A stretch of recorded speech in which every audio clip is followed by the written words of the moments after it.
That's it, friend. Shalom, perkenalkan nama saya Agus Torulana Manhutu dari Prodi Informatika Universitas Kristen Indonesia Maluku. Izinkan saya pada saat ini memberikan materi mengenai teknologi web. Jadi ada beberapa pembahasan yang saya akan berikan pada saat ini. Yang pertama itu pengertian teknologi web, yang kedua sejarah teknologi web, yang ketiga teknologi website yang di developer wajib dikuasai, yang keempat unsur-unsur web, yang terakhir dan kelima jenis-jenis web. Kita masuk ke materi yang pertama, itu pengertian teknologi web.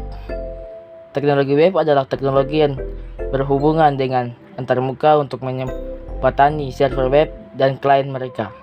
Teknologi web mencakup bahasa markup, bahasa pemrograman, dan standar untuk mengidentifikasi dokumen serta tampilan. Kita lanjut ke materi selanjutnya, itu sejarah website.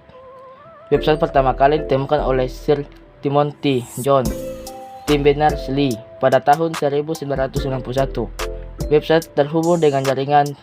Tujuan dari dibuatnya website pada saat itu yakni untuk mudah tukar menukar dan mengetahui informasi kepada sesama penelitian di tempat mereka bekerja. Dengan demikian, pengertian website pada saat itu masih sebatas tukar menukar informasi, bukan pengertian website secara etimologi. Website dipublikasikan ke publis setelah adanya pengumuman dari Scribe pada tanggal 30 April 1993. Scribe menyatakan bahwa website dapat digunakan secara gratis oleh semua orang. Pada saat ini pengertian website sudah masuk ke dalam ranah publik karena sudah bisa digunakan oleh semua orang di manapun dan kapanpun.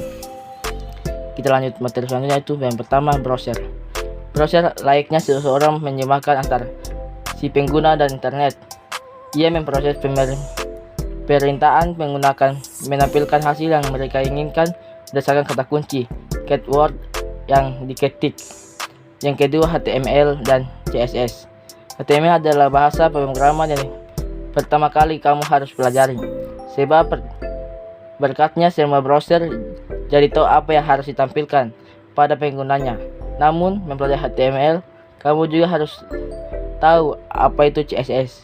CSS merupakan singkatan dari Changing Style Sheet yang menggambarkan bagaimana sebuah elemen HTML ditampilkan di layar.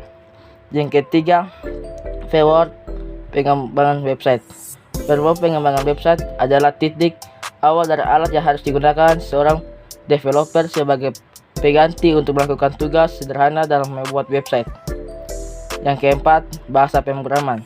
Seperti kamu tahu, untuk berkomunikasi dengan komputer perlu adanya bahasa pemrograman tertentu.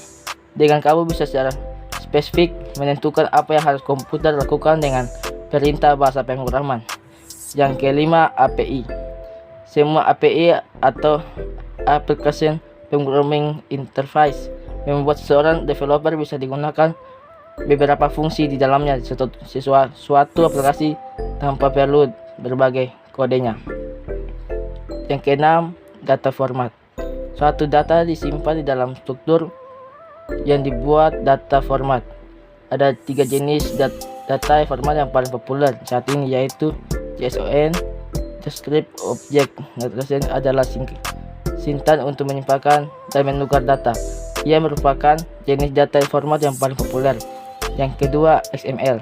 Secara umum, secara dominan digunakan pada sistem yang dikembangkan Microsoft. Yang terakhir, CSV. Ia adalah data yang diformat dengan koma, misalnya saja dengan Excel. Yang ketujuh, client atau server CD. Client setiap menggunakan dalam suatu aplikasi biasa disebut client. Ia bisa sebuah komputer, mobile drive, tablet yang lainnya. Umumnya terdapat banyak klien yang saling berinteraksi aplikasi yang sama yang tersimpan dalam satu server. Yang selanjutnya itu server. Kode aplikasi biasanya disimpan pada suatu server. Kalian melakukan request pada server yang server merespon perintah tersebut setelah mengumpulkan informasi yang dilakukan. Kita lanjut ke materi selanjutnya, unsur-unsur website. Yang pertama, domain. Komponen pertama adalah domain.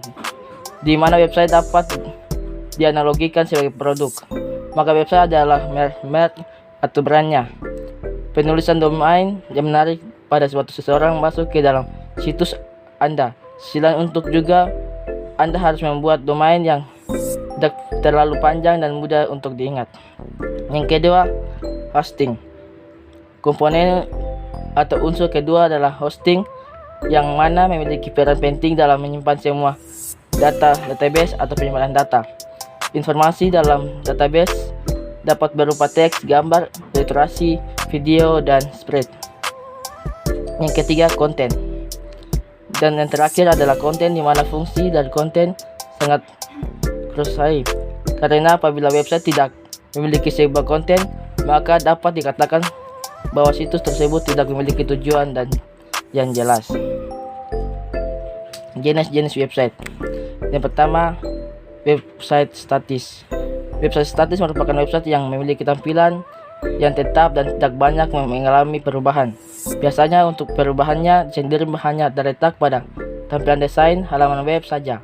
Terkait konten tidak mengalami perubahan yang besar. Yang kedua, website dinamis. Website dinamis adalah website yang mengalami perubahan secara terus-menerus sehingga dengan kebutuhan dan referensi dari bisnis yang berkembangan zaman. Website dinamis memiliki tampilan yang lebih interaktif dan menyediakan fitur kolom komentar dan chatting. Yang terakhir, website interaktif. Website interaktif adalah website yang dirancang untuk dapat saling berinteraksi antar penggunanya. Jenis situs ini biasanya tergolong ke dalam platform media sosial. Sekian dulu materi yang saya akan berikan pada saat ini. Apabila ada salah kata yang saya ucapkan, saya minta maaf. Sekian dulu dan shalom. So we can break apart the